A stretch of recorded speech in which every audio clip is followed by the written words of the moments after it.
اس دن کی، اس شہر کی، اس مہینے کی تم نے عزت کرنی ہے، اسی طرح ایک دوسرے کے مال کا، ایک دوسرے کی عزت کا تم نے پاس کرنا۔ مسلمان بھائیوں، خدا را یہ حضور کہہ رہے ہیں یار، نبی پاک نے کعبہ کے سامنے کھڑے ہو کے فرمایا بیت اللہ تیری بڑی شان ہے، تیرا بڑا مرتبہ ہے، لیکن فرمایا میرے مومن کی عزت رب کی نظر میں کعبے سے بھی زیادہ ہے۔ ہم کیسے بیٹھ کے یار، ہم کیسے جرأت کرتے ہیں کسی کی پگڑی کھولنے کی کونے میں بیٹھ کے؟ ہم اپنے گھر بیٹھ کے کسی پر تبصرہ کر گئے، کسی بندہ مومن کی عزت اچھال گئے، بالکل پتہ نہیں تھا بات کا اور ہم نے کہانی بنا دی پوری کی پوری، داستان سرائی کر گئے۔ صبح سے شام تک ہماری گپ شپ کا عنوان کیا ہے؟ کسی نہ کسی کا شکوہ، کسی نہ کسی کی شکایت، یہ ہماری گپ شپ ہے۔ خدا را حضور نے تو خطبہ حجۃ الوداع میں پہلا سبق یہ دیا تھا کہ میرے جانے کے بعد ایک دوسرے کی عزت کرنا، اور اسی خطبے میں ایک جگہ پہ فرمایا یہ نہ ہو کہ میرے جانے کے بعد تم ایک دوسرے کی گردنیں مارنے لگ جاؤ، ایک دوسرے کی عزتوں کا خیال کرنا، پاس کرنا۔ مسلمانوں، میرے عزیز بھائیوں، بزرگوں، عزتوں کا دفاع شروع کریں۔ تھوڑی دیر کے لیے اپنی زبان لوگوں کے اوپر تبصرہ کرنے سے کنٹرول میں لائیں۔ کچھ چیزیں ایسی، میں مختلف شہروں میں جاتا ہوں، جس شہر میں گئے وہاں لوگوں نے یہ کہا جناب یہاں جو مولانا ہے نا، بعض لوگ یہ باتیں بڑی چسکے لے کے سنتے ہیں، یہاں جو مولانا ہے نا وہ کچھ نہیں کرتے، آپ بڑے اچھے ہیں، یہاں جو پیر صاحب ہیں وہ بڑے گڑبڑ ہیں، آپ بڑے اچھے ہیں۔ تو میں ان سے کہتا ہوں کہ میں اس لیے اچھا ہوں کہ میں تھوڑی دیر کے لیے آیا ہوں، میں نے چلے جانا ہے۔ اور دوسری بات یہ کہ مجھے آپ جتنا مرضی اچھا کہہ لیں، میں نے رخصت ہو جانا ہے 2-3 گھنٹوں کے بعد۔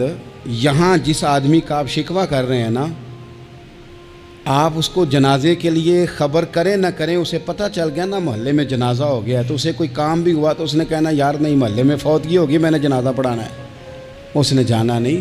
تو کمزوریاں تو سب جگہ ہوتی ہیں، لیکن ان کمزوریوں کی وجہ سے آپس میں بغض پیدا کر لیا جائے گا، اور پھر کمال بات ہے نا کہ اپنی ساری کمزوریوں سمیت اپنے آپ سے پیار ہے، اپنے آپ سے محبت ہے، اور دوسرے کی ایک کا پتہ چل جائے تو ہمیں گھن آنے لگ جاتی۔ تو حضور نے خطبہ حجۃ الوداع کے موقع پر یہ بات ارشاد فرمائی۔ دوسرا حضور نے فرمایا لوگوں یاد رکھنا، یہ خطبہ حجۃ الوداع میں نبی پاک نے فرمایا، یہ حضور خطبہ دے رہے ہیں، اور اس وقت دے رہے ہیں جب حضور صحابہ کو بتا چکے ہیں کہ یہ آخری ملاقات ہے، جو دور دراز سے آئے ہیں ان کو بتایا ہے کہ یہ میری تمہاری جو مجلس ہے، جو محفل ہے، جو تم سے بات ہو رہی ہے، یہ آخری ہے۔ محبوب فرمانے لگے لوگوں یاد رکھنا قیامت قائم ہوگی۔ ان جملوں کا حسن ملاحظہ کر لیں۔ فرمایا قیامت قائم ہوگی، تم اپنے رب سے ملاقات کرو گے، اور فرمایا تمہارا رب تم سے تمہارے اعمال کے بارے میں پوچھے گا۔ یہ خطبہ حجۃ الوداع میں کریم نے فرمایا۔ صبح تم اٹھے، کیا عمل کیا؟ اللہ پوچھے گا۔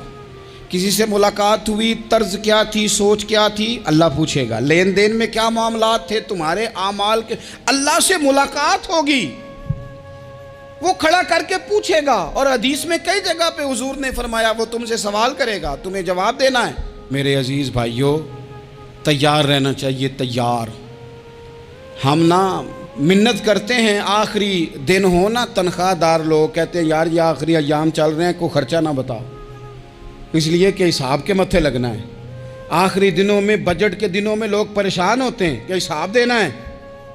جب رب سے ملاقات کریں گے اور وہ حساب مانگے گا، کتنا مشکل کام ہے۔ اور ایک مقام پہ حضور نے فرمایا جس سے اللہ نے حساب مانگا وہ تو الجھ گیا، دعا کرو وہ حساب مانگے ہی نہ، بے حساب ہی بخشش فرما دے۔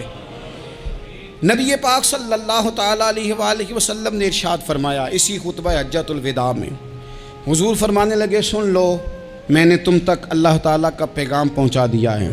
اب جس شخص کے پاس امانت رکھی ہو اس پر لازم ہے کہ وہ امانت اس تک پہنچا دے جو اس کا مالک ہے۔ ہم بہت سارے لوگ ایسے ہوتے ہیں، ہمارے پاس امانتیں ہوتی ہیں، کچھ بھی نہ ہو تو کچھ لوگوں کے راز کی امانت ہوتی ہے، کچھ بھی نہ ہو تو کچھ لوگوں کی باتیں ہم تک پہنچ جاتی ہیں، وہ راز ہوتا ہے، وہ امانت ہوتی ہے۔ مجلس کی گفتگو بھی امانت ہے، لیکن ہم امانتوں کا خیال نہیں کرتے، خیانت ہو جاتی ہے۔ بہت محتاط ہو کر اپنی زندگی میں امانتوں کا خیال کیا جائے۔ یا ایھا الذین آمنوا لا تخونوا اللہ والرسول وتخونوا اماناتکم وانتم تعلمون۔ اللہ فرماتے ہیں ایمان والو، نہ رب سے خیانت کرنا، نہ رب کے رسول سے خیانت کرنا، نہ آپس میں ایک دوسرے سے خیانت کرنا، جانتے بوجھتے ہوئے یہ کام نہ کرنا۔ وانتم تعلمون، جانتے ہو، تمہیں پتہ ہے۔ کبھی بھی بددیانتی کا مظاہرہ نہ کریں اپنی زندگی میں، کبھی بھی۔ اور یہ بھی یاد رکھ لیں، بچوں کو کیا پتا کہ ہمارا ابا حلال لا رہا ہے کہ حرام لا رہا ہے؟ آپ لا رہے ہیں نا، تو وہ تو بیچارے بھولے پن میں کھا رہے ہیں، تو حساب آپ نے دینا ہے۔ جنہ لی تو پاپ کمائے ہن کتھے نہیں ہو تیرے کر دے، بلا نا۔ تو بچوں کا تو یہ معاملہ ہے بھائی، اللہ ماشاءاللہ کہ وہ وقت پہ ہی شادی کے 10-15 دن کے بعد ہی ان کو پیغام مل جاتا ہے کہ اگر ہمارا علیحدہ گھر ہو تو میں مرضی سے سجاؤں، تو میں مرضی سے سنواروں، تو میرا کوئی مطلب اپنا سلسلہ ہو، تو بڑے ٹائم پہ ساری باتیں شروع ہو جاتی ہیں۔ وہ تو معاملہ ہی بالکل اور ہے۔ تو بالکل کسی بھی امانت میں کبھی بھی خیانت کرنے کی کوشش نہ کریں، اور یاد رکھیں مال حرام جہاں آتا ہے وہاں بڑی تباہی آتی ہے۔ جہاں لوگ بددیانت ہو جاتے ہیں وہاں معاملات بڑے خراب ہو جاتے ہیں۔ اللہ تبارک و تعالیٰ دیانتداری کی توفیق عطا فرمائے۔ حضور نے خطبہ حجۃ الوداع کے موقع پر فرمایا، میں نے آج جاہلیت کے سارے سود ختم کر دیے۔ نبی پاک میدان عرفات میں کھڑے ہو کے فرمانے لگے، جس بندے نے بھی کسی سے پیسے لیے ہیں وہ اصل رقم دے گا، زائد نہیں دے گا۔ حضور کے بڑے قریبی تھے ایک، فرمایا انہوں نے بھی کچھ لوگوں سے پیسے لیے ہوئے، چونکہ وہ سب لوگ کرتے تھے، حرام ہی نہیں تھا۔ فرمایا میں ان کو بھی حکم دیتا ہوں کہ یہ اصل رقم وصول کریں گے، کسی سے ایک پائی بھی زیادہ وصول نہ کریں گے۔ نبی پاک صلی اللہ تعالیٰ علیہ وسلم نے خطبہ حجۃ الوداع میں ایک باریک بات حضور نے بھی، یہ آپ نے ضرور سمجھنی ہے، بالخصوص جو لوگ تھوڑا دین پر عمل کر رہے ہیں، جن کا لبادہ مذہبی ہو گیا، جنہیں لوگ حضرت صاحب، قاری صاحب، علامہ صاحب، مفتی صاحب، حاجی صاحب، بزرگوں کہہ کے بلاتے ہیں، وہ اس پر توجہ کریں۔ میرے نبی پاک صلی اللہ علیہ وسلم نے خطبہ حجۃ الوداع کے موقع پہ ارشاد فرمایا، لوگوں شیطان اب مایوس ہو گیا ہے، وہ تم سے بتوں کی پوجا نہیں کرا سکے گا، ہاں وہ تمہیں چھوٹے چھوٹے گناہوں میں مبتلا کرے گا، وہ تم سے چھوٹے چھوٹے عیب کرائے گا، تم سمجھو گے یہ تو غلطی کوئی نہیں۔ فرمایا اس سے بچ کے رہنا۔ اب وہ مایوس ہو گیا، بتوں کی پوجا نہیں کرا سکتا، تمہیں اپنی پوجا نہیں کرا سکتا، لیکن چھوٹی چھوٹی غلطیاں۔ ایک مقام پہ فرمایا نا، چھوٹا گناہ ہونا تو مومن اسے پہاڑ سمجھتا ہے، اتنا بڑا ہو گیا، اور منافق کہتا ہے یہ تو کچھ بھی نہیں۔ تو اپنی زندگی کے اندر چھوٹی چھوٹی کوتاہیاں، حضرت سعدی فرمایا کرتے تھے سیلاب اچانک نہیں آتے، پہلے چھوٹا سا سوراخ ہوتا ہے دریا کے کنارے میں، اسے بند نہ کیا جائے پھر بڑا ہو جاتا ہے، پھر وہ ٹائم آتا ہے کہ بند ٹوٹ جاتا ہے، بستیاں ڈوب جاتی ہیں۔ پہلے چھوٹا گناہ انسان کرتا ہے، چھوٹا، پھر اس سے آگے بڑھتا جاتا ہے اور بڑی بڑی غلطیاں ہوتی ہیں۔ اللہ تبارک و تعالی ہمیں رائی کے دانے کے برابر بھی غلطی کرنے سے محفوظ فرمائے۔ نبی پاک صلی اللہ تعالیٰ علیہ وسلم نے اسی موقع پر ارشاد فرمایا، لوگوں اللہ سے ڈرتے رہنا، اور میں تمہیں عورتوں کے ساتھ بھلائی کی وصیت کرتا ہوں۔ فرمایا رب نے تمہیں اختیار دیا ہے، عورتیں تمہارے سپرد کی ہیں، ان سے اچھا سلوک کرنا۔ فرمایا اگر کبھی کوئی ان پر تمہیں سختی کرنی بھی پڑے تو اتنی کرنا جتنی ان کی غلطی ہو، ان سے درگزر کرنا، ان سے پیار کرنا۔ اسلام نے خاتون کو باقاعدہ حقوق دیے، باقاعدہ۔ صحیح بخاری میں حدیث ہے، یہ جو نوجوان ہیں، مطالعہ کرنے والے، پڑھنے سننے سمجھنے والے، یاد رکھا کریں ان چیزوں کو۔ حضرت بریرہ رضی اللہ تعالیٰ عنہ حضرت عائشہ صدیقہ کی کنیزہ ہیں۔ حضرت مغیث رضی اللہ تعالیٰ عنہ ایک صحابی ہیں، ان کی وہ اہلیہ ہیں، وہ اپنے خامد سے علیحدگی چاہتی تھی۔ ان کے خامد بڑی محبت کرتے تھے، علیحدہ ہونا نہیں چاہتے تھے، خاتون رہنا نہیں چاہتی تھی۔ انہوں نے بڑی سفارشیں کرائیں کہ میرا خامد، میری بیوی مجھ سے صلح کر لے، حالانکہ وہ خاتون کنیز ہیں، خادمہ ہیں، کوئی بڑے قبیلے سے بظاہر تعلق نہیں۔ بالآخر انہوں نے گزارش کی، سیدہ عائشہ صدیقہ رضی اللہ تعالیٰ عنہ سے کہا، کچھ اور ذرائع اختیار کیے۔ حضرت مغیث نے رضی اللہ تعالیٰ عنہ، ان کے شوہر نے، کہ نبی پاک علیہ السلام کی خدمت میں عرض کریں، حضور میری سفارش کریں کہ یہ مجھ سے صلح کر لیں۔ تو نبی پاک علیہ السلام نے حضرت بریرہ رضی اللہ تعالیٰ عنہ جو کنیزہ ہیں، خادمہ ہیں، ان کو بلا کے کہا تمہارا خامد صلح کرنا چاہتا ہے۔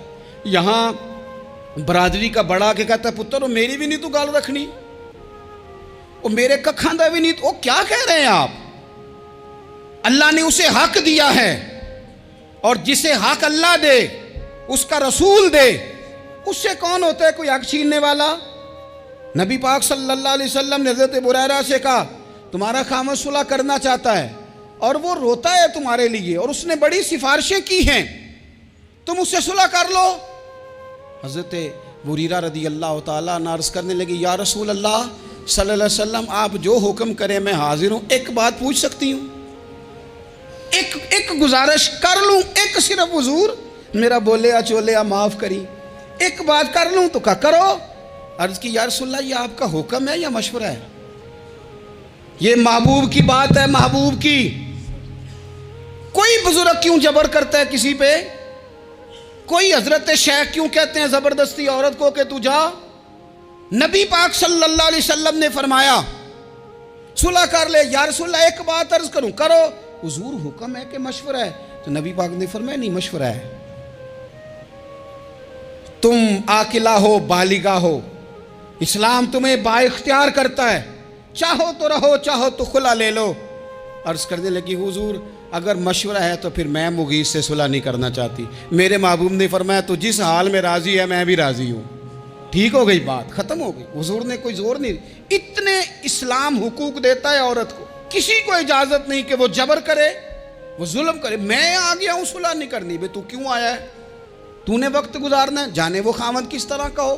تو نبی پاک صلی اللہ علیہ وسلم نے خطبہ حجۃ الوداع کے موقع پر فرمایا عورتوں کے ساتھ اچھا سلوک کرنا۔ اللہ تبارک و تعالی جو حج پڑھا جا رہا ہے اس کے صدقے پوری امت پر اپنا فضل فرمائے۔